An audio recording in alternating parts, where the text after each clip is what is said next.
there is gold in every human bloodstream. These tiny particles travel 12,000 miles a day, pumping to and from the heart. Only some have the strength to dig it out.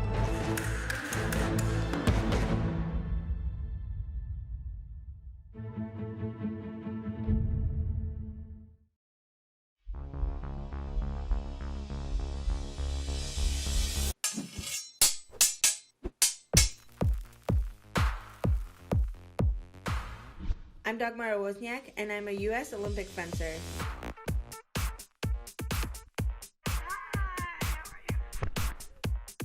Mark? My opponents don't always expect the colored hair. It's getting more purple as we're getting closer to the Olympics. My equipment covers me from head to toe, so it's really awesome to kind of try to find different ways to, express yourself.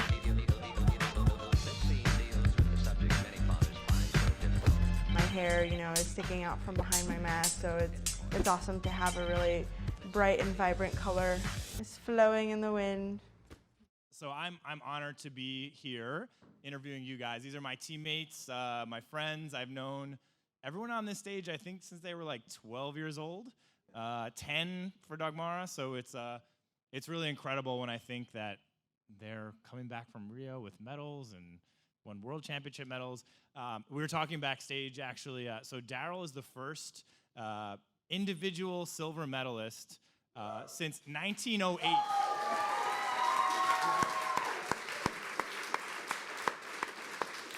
But one of Daryl's friends was saying the guy in 1908 won his silver medal in long sticks, apparently. It's not fencing. In stick fencing. It was apparently an Olympic sport. I know George Mason, who's in the crowd, one of our Olympians, probably knows the proper name for it, but apparently we're not counting that one. So what have you guys been up to since, when did you get back from Rio, and what has it been like coming home from the Rio Games?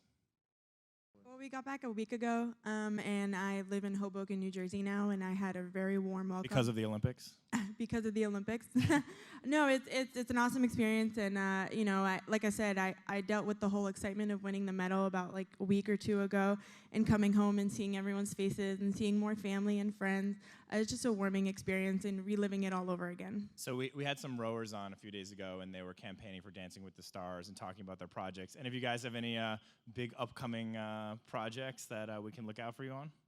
I should, but I'm keeping them under wraps until they're out. You have one thing you can share with us, Daryl? No, it's my new thing. I'm keeping everything under wraps until it's out. Dancing? Is there any dancing involved? Any kind of hinting? No dancing. Wow. No Dancing with the Stars? I know. Okay, so I actually wanted to, Daryl I have known, and he's been my teammate and for a really long time, and I think if anyone epitomizes kind of the grace, athleticism of fencing, it's Daryl.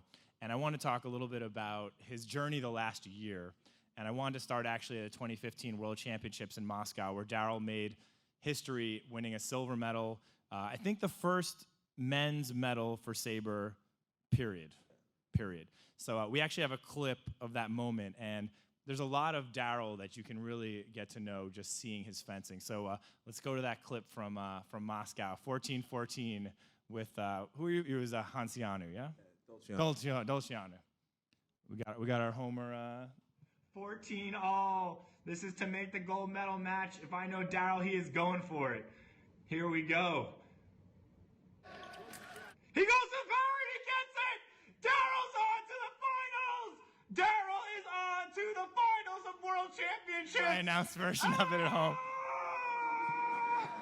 Oh my God, I knew he was going to go for it. You had to know that was coming. Oh, Daryl, unbelievable. Attack, parry, repost confirms it. Daryl Homer is on to the finals. Oh my God, Daryl, amazing, beautiful. By the way, I have to say, a few years ago, Daryl went for a 2 in the exact similar situation with the exact fencer, and they actually said Daryl crossed his feet. But Daryl, 14-all, I'm surprised Sianu wasn't prepared for that, because Daryl Homer is going for it. And he does it. Unbelievable. That takes a lot of guts right away. 2 reposts to go on to the finals. Oh, look at that. Oh, my God. I could watch that all day long. Woo! Oh, man. Oh, man. Oh, man. Wow. Wow, wow, wow, wow, wow. Daryl Homer. Man, he is the truth. Look at that. Jeez. So give it up. Give it up. So this is what happens when your friends are winning medals. So there was a lot of this happening at Rio as well. Talk me through that 14-14 touch and a little bit about your personality, because you like to go for things. So what were you thinking about at that moment, if you remember? Here or in Rio? Right here, 14 all World Championships. You know, I think that generally when I'm in those positions, I just try to think that I have nothing to lose, and I try to commit to whatever I feel is the best decision at that time. I think I had a very similar situation in Rio. 14-14. Oh, we're going to get to that, too. Oh, okay. So, no, don't jump the gun here. No, but it goes into the way I think. But yeah, go. but the Rio one is fine. You know, I was kind of hesitating a little bit. I was like, if I lose on this, everyone's going to think I'm an idiot. But, you know, like, I kind of was like, okay, my mom's here, so I have to kind of, like, just do it for your mom. That's literally what I told myself, just do it for your mom. And, you know, she was yelling and everything, and I kept hearing her. So I was like, okay, just do it for your mom. And then let's just rock with it. If you lose with it, you don't want to lose in something that you don't really, it's not your strength. So just go out and do what you have to do. And it worked. And I just figured if I shortened the time, that guy would react into what I wanted him to do versus me having to react to him. So at 14 all, you were thinking, do it for mom. Yeah, I mean, there were a couple of pauses in between where I'm just like, oh man, if I lose in this, everyone is gonna look at me like this guy's an idiot. And then, to be honest, the guy Kim, who I would have to fence for bronze, I know is really, really, really strong. I knew it was going to be a battle. So I just wanted to try to commit that, give everything. I didn't want to kind of regret anything in the bout with the Irani guy, and then the Korean guy go in with any doubt. So I mean, there was that, and then I had a really tough season leading up to that. That's one of the things I want to ask you about. So you went from kind of the peak here. You won a silver medal at World Championships, and now everyone's talking about you as favored to win a medal. And then you really had a season of a lot of struggles leading into Rio. Yeah. So I'm wondering now, reflecting back on the season, how did you talk yourself out of the struggle? How did you work yourself out of it? Because it was a long struggle for you. Yeah. So pretty much, to put in context, I went from let's say winning an NBA championship to not being able to win any games. Like I was losing, I won one bout or two bouts all season or something crazy like that, right? And I'm hearing people say I suck. I'm hearing people say I'm terrible, that it was a fluke. And I'm processing it all. There was a point where, credit to my mom again, I was in Moscow. I had a terrible, Madrid. I had a terrible tournament. I lost 15-3 to someone. And I called my mom, was like, I'm going home. I'm not even going to the next tournament. I'm not going to this camp. I'm done. I'll deal with everything in 2 months from now. When I have to go to Rio, I don't even want to deal with anything now. So she was like, no, don't worry. You'll figure it out. And then eventually I just had to laugh at that moment. And I was like, okay, it's gotten so bad I have to laugh at it. Let's just kind of rebuild and go back up. So it was tough. It was really tough. I spoke to Nzingha a lot this season about the things that were bothering me. And somehow I found a way through. So I'm grateful for that and happy I was able to jump back up for Rio. And then we come to Rio. I could tell from the first touch in the first round. Yeah. I was like, Daryl's here. I saw Daryl actually in Korea in one of those bouts where he just, I don't know, it wasn't Daryl's fencing. Yeah. How did you get ready? What was it? Where were you in your mind then coming into Rio as you started? Because I could tell right from the bat you were going to have a big day. Yeah. So for 3 to 4 weeks before Rio, I just got super. I tried to be focused all year, but I was trying rather than just being focused. So I just started focusing on practice and making small gains in practice, and then recovery and making sure that I was fresh all the time. And then just keeping everything low stress. We had a beautiful training center at the games in the mountains, so we just spend all day there, eat lunch there. And I remember there was a part where all of us had to kind of choose, hey, did we go train with all the Europeans? Because there was only Americans there. It's hey, did we go train with the Europeans? And our coach was like, hey, we should really go. And I was like, no, I'm going to stay here alone with the Americans. The wrestlers were there. We're just going to hang out and do our thing, and I'll have to rock with whatever happens. And I think we all had to make that decision because all of our coaches want us to go train with the Europeans. We have this thing in fencing where the Europeans or we have to follow whatever they say. So, and then we go to Rio. Daryl makes to the same place again. I don't know how no one's picked up on this, so let's go to the second video. 14-14, same round, semifinals in Rio. I'm screaming, I know it's coming. Yeah. I know it's coming. Yeah. Let's watch that video. This is Daryl making it to the gold medal round of the Rio Olympics. Come on, Daryl. Come on, baby.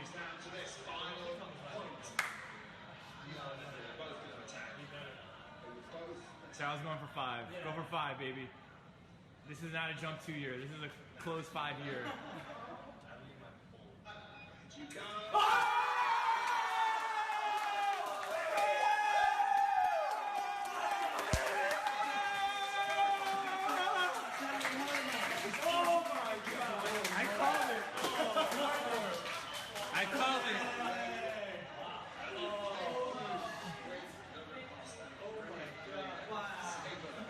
I called it. If you go to Tokyo and it's 14-14 and you take a jump 2 or a close 5, maybe you're going to have to go for a close 3 or something this time. Remember, I beat Yakomenko in a close 5 too. I know. How does no one watch the bit? How does no one scout this out? I'm sitting there like, put me in that situation. I'm beating Daryl. Just give me that 1 point. Yes. I know it's coming. But amazing. Give him a round of applause, our silver medalist.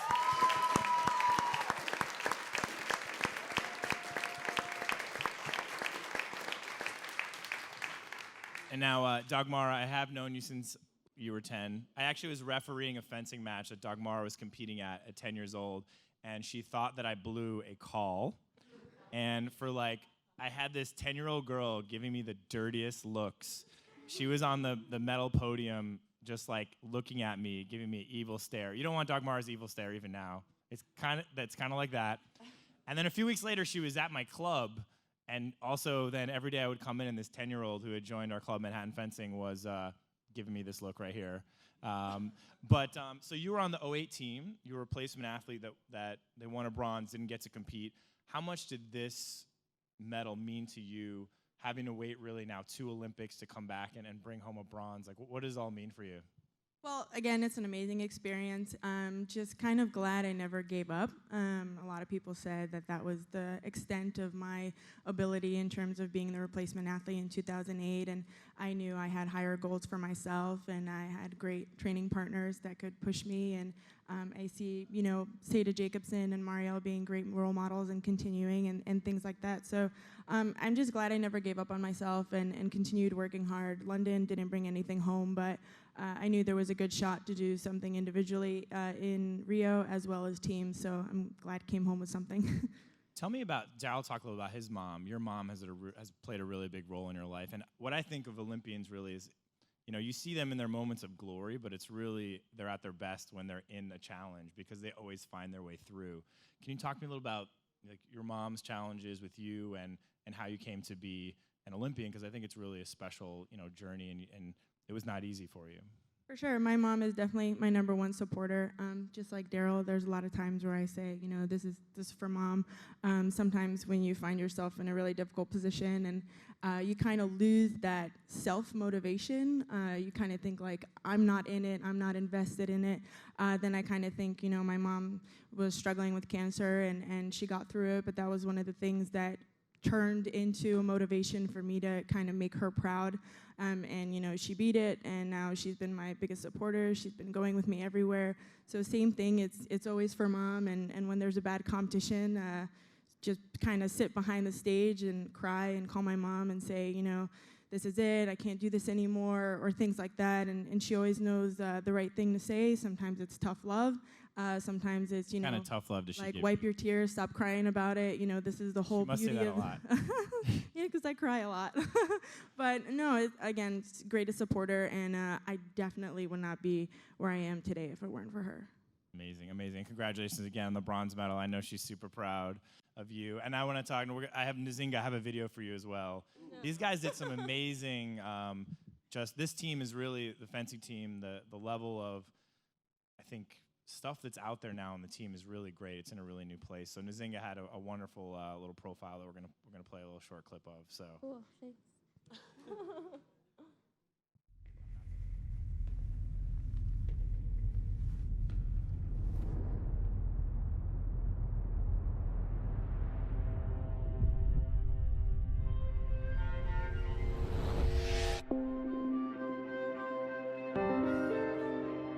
I don't like to fight people.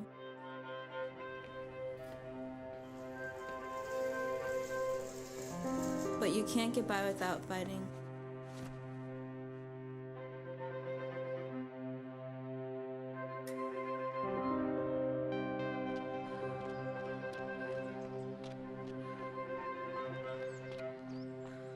My mom named me after Queen Nzingha from Angola. She was a warrior queen. I met Peter Westbrook when I was 9. Peter Westbrook is a legend in U.S. fencing. He fenced at a time when black fencers were banned from the New York Athletic Club and started a foundation to introduce inner-city kids to fencing. I never felt out of place there.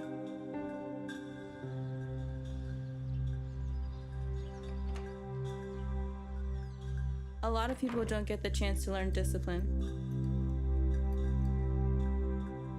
I learned it at an early age.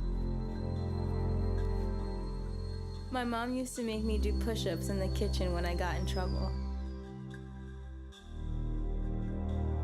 I wouldn't want to leave the sport without something that represented how much of my energy I put into it.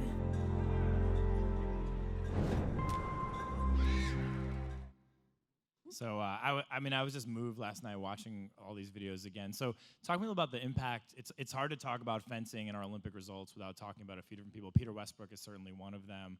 What kind of role has he played in your life? And obviously this Olympics, you didn't medal, but did he have any advice for you? How are you feeling about everything?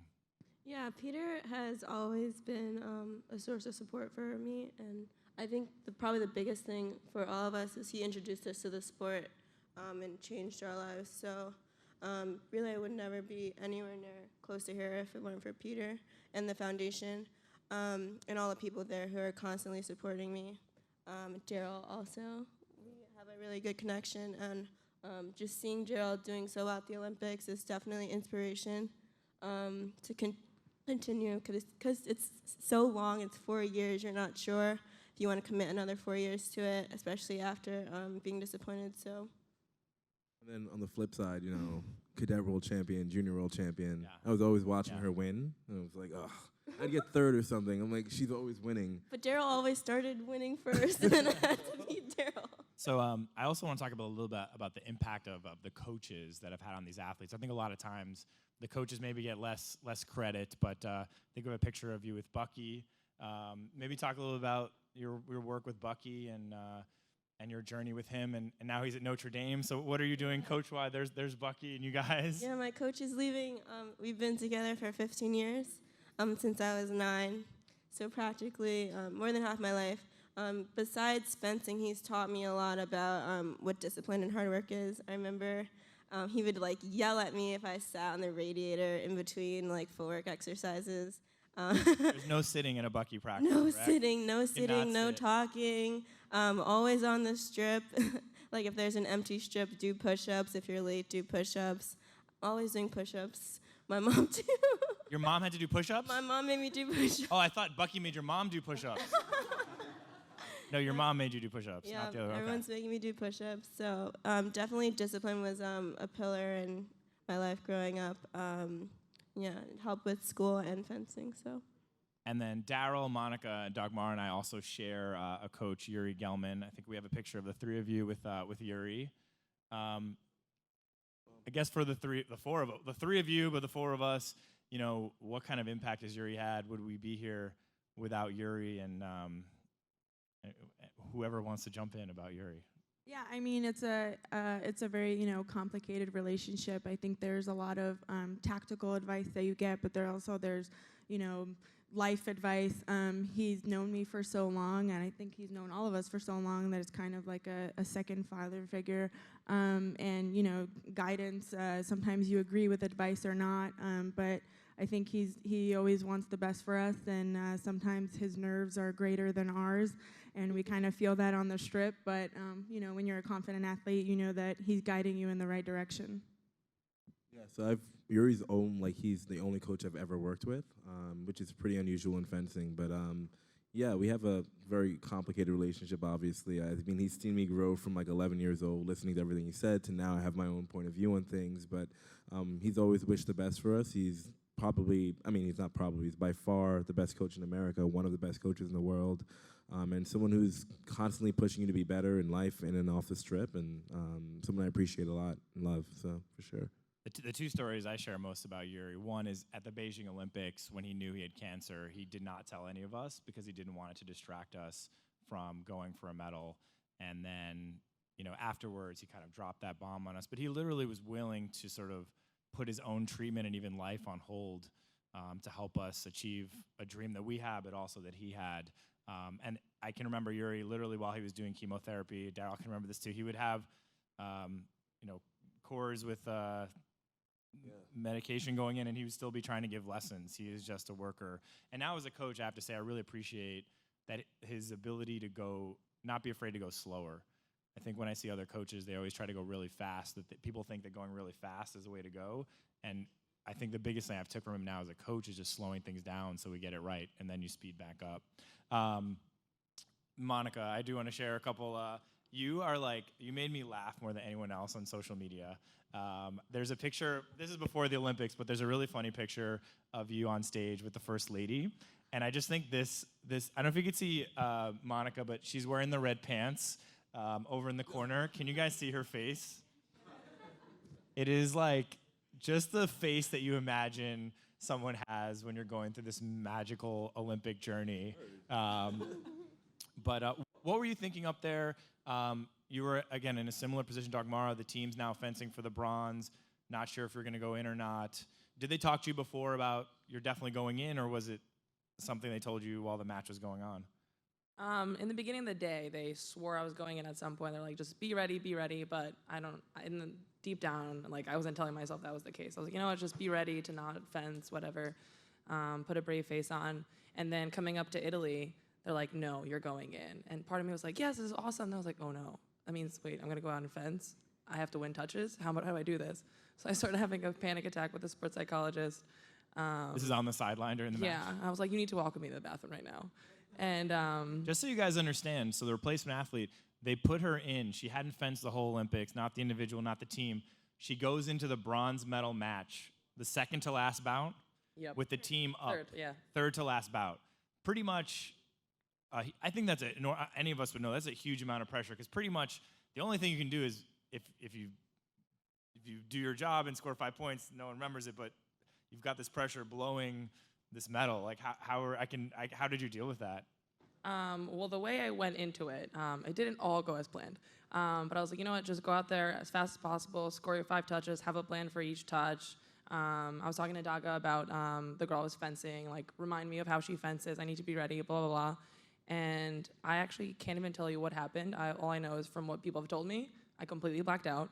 And I was doing fine, was scoring my touches. I think it was 3-1, 3-2 I was up, something I was up. And then my cord unclipped. And all I know is people are like, stop, stop, stop. And they're like running out to fix it. And I looked around and everything hit me. I was like, oh, great, I'm fencing at the Olympics. My mom's watching me back home. Everyone's watching. You can't blow this. And then I don't know how many touches in a row I lost, but I didn't know what I was doing. Like, I was like, okay, go back. And I had no plan after that. And then I heard all of them yelling, like, one more, one more. I was like, all right, yeah, let me get off the strip. Let me win this touch. And all I know is attacking her. And I was like, I need to score my light and get off of here. And thank God that worked out. And you did. Give her a round of applause. That's really hard. She's got her bronze medal.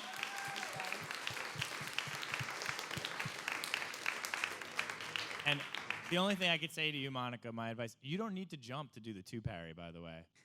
If you want to be like Daryl. You're so big. When I was trying to be like Daryl. Monica's really tall, and she would try to do the jump too, and she doesn't actually need to jump to do it. Her fencers are like half your size. So if you go back and watch the replay, you can see Monica's jump 2. We're all Yuri students. That's how we're doing jump 2s and 5s. So I think we got some audience questions. Hi, everyone. What advice would you give to someone who wants to start fencing later on in life but doesn't have prior experience, like in the sport? Well, how late is later on in life, I'd say? Like in your 20s, like in your 20s or something. Yeah, I think that the cool thing about fencing now is we all kind of had to stumble into it. Like I read about it, Nzingha. We all stumbled into it. No one's like, oh, I want a fence, and you just jump into it. But now there are all these like, their clubs are much bigger, and then there are a lot of programs to bring people in now. There are, not that anyone here is a senior citizen, but there are senior citizen programs as well. Like you can just get into fencing much easier now, and there's sustainable ways to get in. Versus before, it was kind of like you kind of walked outside of a club and was like, what's that noise? And you looked in, and then okay, I'll check it out. So. And I have a question here from this audience member in the front here. May I say something in response to your question? I took this up, thanks to being so inspired by Tim Morehouse, I took this up at age 62, and I'm completely captivated by it, enthralled by it, and I vow to compete. Woo! So we have our most famous audience member, Tim Gunn, here, and I told him, I'm like, I want to make sure they have good questions, so Tim has a planted question for us. I do have a question, but first I want to congratulate everyone and also say what an inspiration all 5 of you are, and thank you for helping bring fencing more into the forefront of American sports. It's so very, very important. So Tim won't be surprised. I have a sartorial question. If you could make any changes to, or if you could make any innovations with the fencing uniform, what would they be? And then Tim will judge you. Do we have to go design it? No.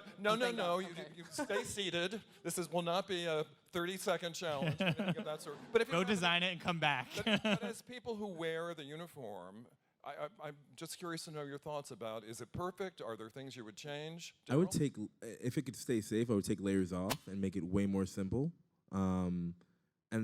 Or I'd like make the uniforms light up. So it was like super, like the crowd would just go crazy. Like if you like cut someone in half, they just lit up. Like that would be really cool to me, yeah. I mean, even with the painted mast, I think that's a really great, way to show your country pride and things like that. I do love the classic look, but incorporating more color or things like that, I don't think it would be so bad. I feel like they try to make it look all, unified, but I feel like if you're a team and you have a jersey, as United States, we could design our outfit the way that we would want to and look unified. So guys, now Tim is going to take you back to design a new fencing outfit. You'll return to the stage tomorrow where you'll be judged. I love the ideas. Thank you.